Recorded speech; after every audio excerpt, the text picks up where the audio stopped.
Robotic ectopic mediastinal thyroid excision.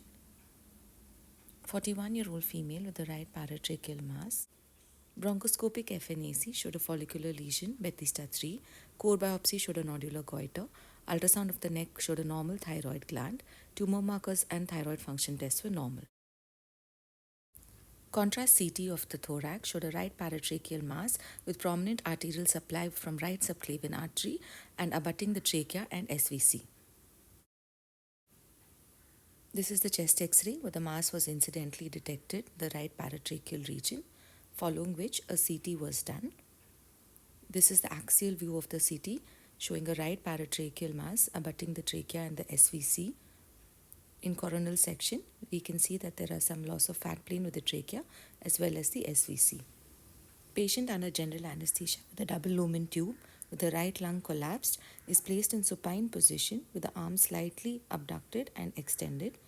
The ports are placed in the anterior axillary line. A 3-arm configuration is used with an assistant port. We can see the right atrium, phrenic nerve and the SVC. You can also see the internal mammary artery and the subclavian vessels. Intrathoracic pressure is maintained around 8 millimeters of mercury. The surgery is being performed on a Vinci X robot and this video is played in 2x speed. The dissection begins by opening up the mediastinal pleura, safeguarding the phrenic nerve and pushing it medially.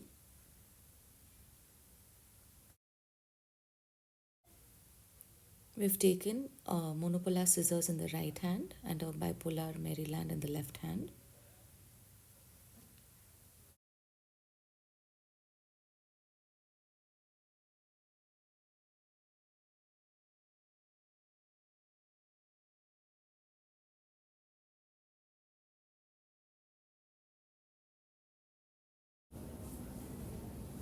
Here you can see the central line is visible.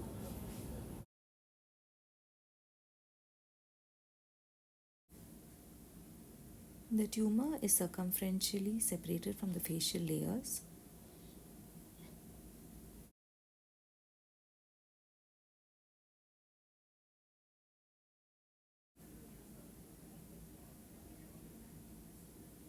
This is one of the main draining veins directly into the SVC.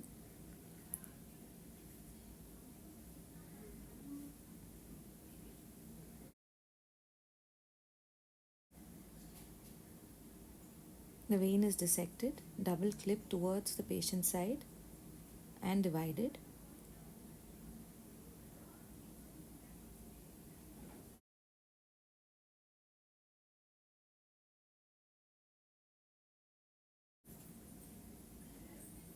The tumor is further separated from the mediastinal fat.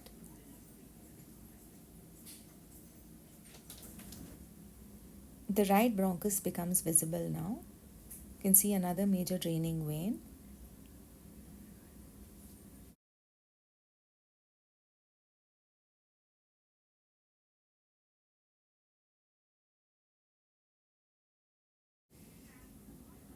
The vein is dissected all around using the Maryland bipolar forceps. The jaws are kept slightly apart and the tissue is teased.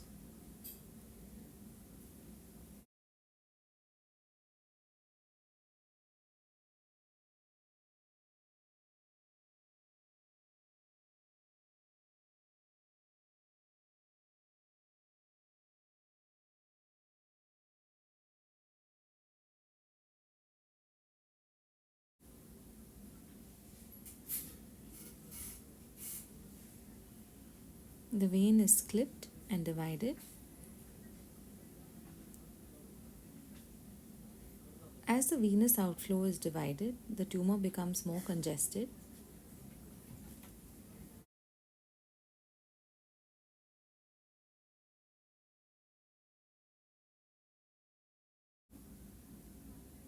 The dissection again proceeds in the cephalad direction, dissecting the facial plane in layers.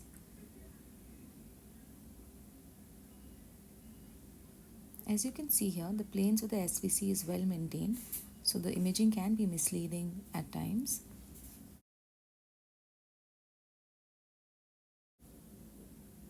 The tumor is further separated from the mediastinal fat.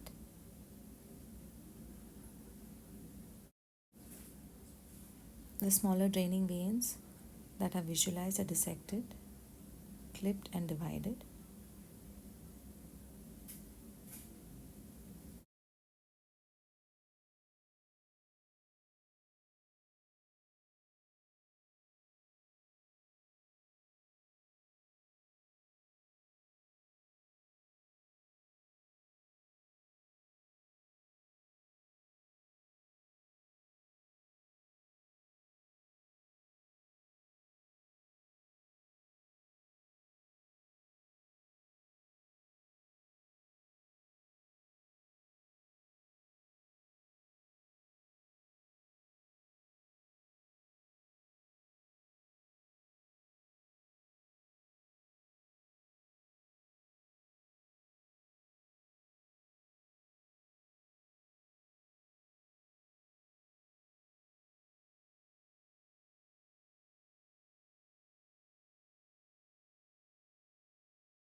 As we move deeper into the dissection plane, the vagus nerve becomes visible medially.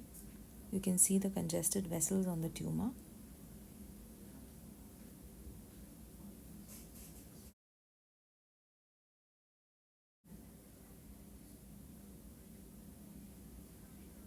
As the dissection continues, you can see a smaller vessel draining the tumor. The smaller vessels can be bipolarized and divided. Here you can see the vagus nerve, which is dissected away from the tumor.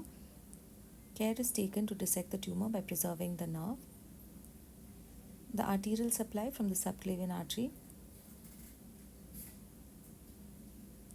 The vessel is dissected circumferentially, clipped, and divided.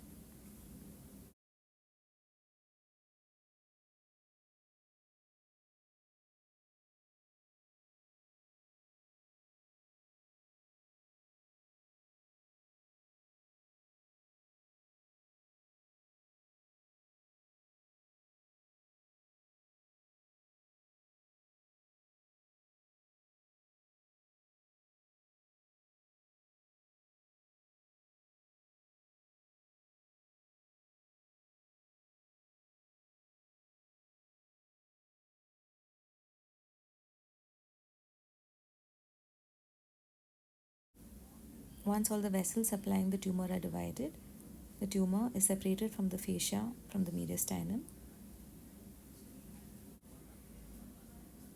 Here you can see the vagus nerve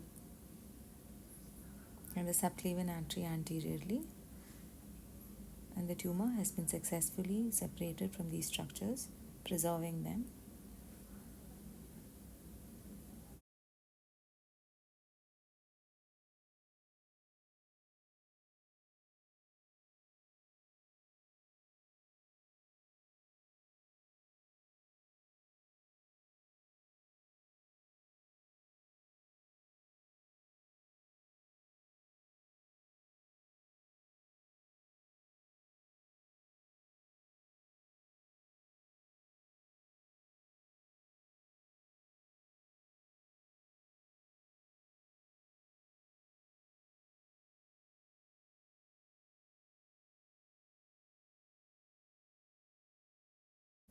Once the tumor is completely divided, it's placed in an endo bag and it is extracted through the assistant port.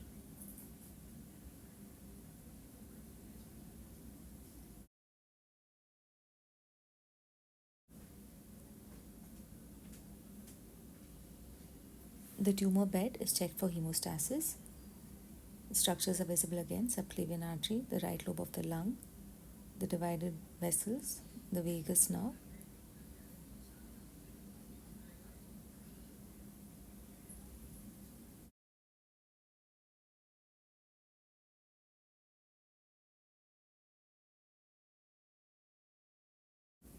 The incisions are closed with monocryl and an ICD is placed. Post-operatively, the patient was discharged on day 2